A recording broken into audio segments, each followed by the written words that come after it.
السلام عليكم ورحمة الله وبركاته. اللهم صل وسلم وبارك على سيدنا محمد وعلى آله وصحبه وسلم. ازيكم عاملين ايه؟ يا رب تكونوا بخير. لو اول مرة تشوفوا القناة تعملوا القناة لايك وشير وسبسكرايب للقناة وتفعلوا زر الجرس عشان يوصلكوا كل جديد مني ان شاء الله. هنعمل النهاردة مع بعض طاجن حلو كده ولذيذ وسريع.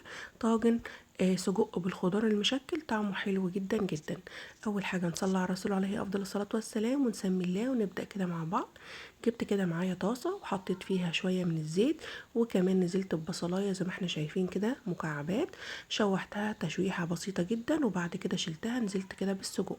هنبدأ ان احنا نشوح السجق بتاعنا. السجق بتاعنا بلدي معمول يعني ساعات بعمله كمان في البيت، بس انا جايباه من عند الجزار معمول طازة. وحطيت كده عليه شوية من الفلفل الاسود طبعا. وهبدأ ان انا هشوح فيه بالشكل اللي احنا شايفينه. بجد كان طعمه حلو قوي وشكله كان جميل قوي في الطاجن، وتغيير حبيت ان انا اجرب واغير بجد شكله حلو قوي. شوحته كده بطريقه بسيطه جدا، مفيش اكتر من رشه فلفل اسود وشويه ملح كده صغيرين، وكمان شيلته. حطيت بقى مكانه الخضار الجميل المشكل اللي موجود معانا. حطيت بسله وبطاطس وكوسه، تمام زي ما احنا شايفين بالشكل ده. وهبدأ ان انا اشوح بقى كمان معايا جزر، وحاطه كده فلفل كده احمر، وكمان طماطمايه حلوه كده معايا. هشوح بقى كل الكلام ده وهنزل بقى بالبهارات بتاعتي اللي انت حباها. انا حطيت كاري وكركم، حطيت بابريكا، حطيت 7 بهارات، حطيت رشه قرفه. كل اللي بهار انت حابه ان انت تحطيه وحابه طعمه في الخضار حطيه. هقلب بقى كل الكلام ده كده والطعم مع بعضه وتشوحوا معايا يبقى حلو كده والخضار معاكي يلمع. تمام. هنزل بالبصلايه اللي انا شوحتها في الاول على الخضار، وهقلب كل الكلام ده كله كده مع بعضه. الفيديو بتاعنا النهارده بسيط جدا ومش طويل عليكم. يا رب تستفادوا منه ويكون حلو كده معاكم ان شاء الله. حطيت كده مكعب من مرقه الدجاج، مكعبات دي انا عاملاها في البيت عشان رمضان، كل سنه وانتم طيبين. وكمان معايا الطماطم اللي مفرزاها.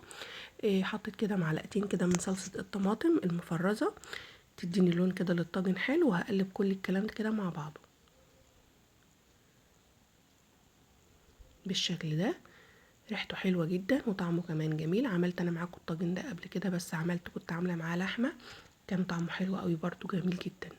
هزود بقى كده من كوبايه كده من الميه علشان ايه الخضار يستوي معايا. جبت طاجن كنت حاطاه في الفرن يسخن معايا، وهدي بس الخضار غلوه كده واحده على البوتاجاز من فوق. تمام. وبعد كده هبدا ان انا هنزل بيه كده على طول في الطاجن. الطاجن زي ما احنا شايفين معايا سخن، ونزلت بيه كده على طول بالخضار. هحط كمية من الخضار تحت في أرضية الطاجن، وهرجع احط السجق كده في نص الطاجن عشان يبقى يستوي معايا ويبقى يعني تخدم الطاجن كده، يبقى السجق في النص معاكي وانت بتطلعي الخضار اللي موجود.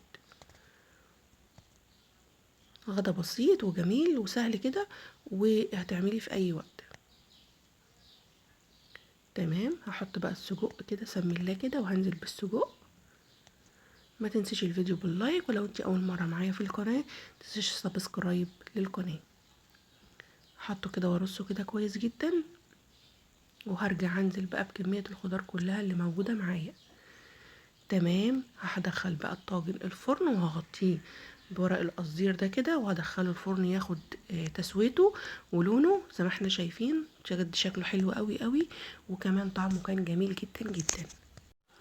وده كان الطاجن بتاعنا النهارده. هنطلع منه قطعه كده ونشوف الخضار مع بعض استوي ولا لا. بجد الخضار كان مستوي وحلو جدا جدا، وكمان السجق كان مستوي وطعمه جميل قوي وريحته كانت حلوه جدا جدا. يا رب الفيديو بتاعنا النهارده يكون عجبكم. لو اول مره تشوفوا القناه متنسوش تعملوا القناه لايك وشير وسبسكرايب للقناه وتفعلوا زر الجرس عشان يوصلكم كل جديد مني ان شاء الله. واشوفكم في فيديو جديد وصفات تانية جايه احلى باذن الله. وهنشوف مع بعض تسويه الطاجن. بجد طعمه تحفه وتسويته كانت جميله جدا جدا. اتمنى منكم تجربوه وتقولوا لي ايه رايكم في الكومنتات. ما تنسوش تحطوا اللايك للفيديو. وشايفين شكله رهيب جدا. اشوفكم في وشكم بخير ان شاء الله، والسلام عليكم.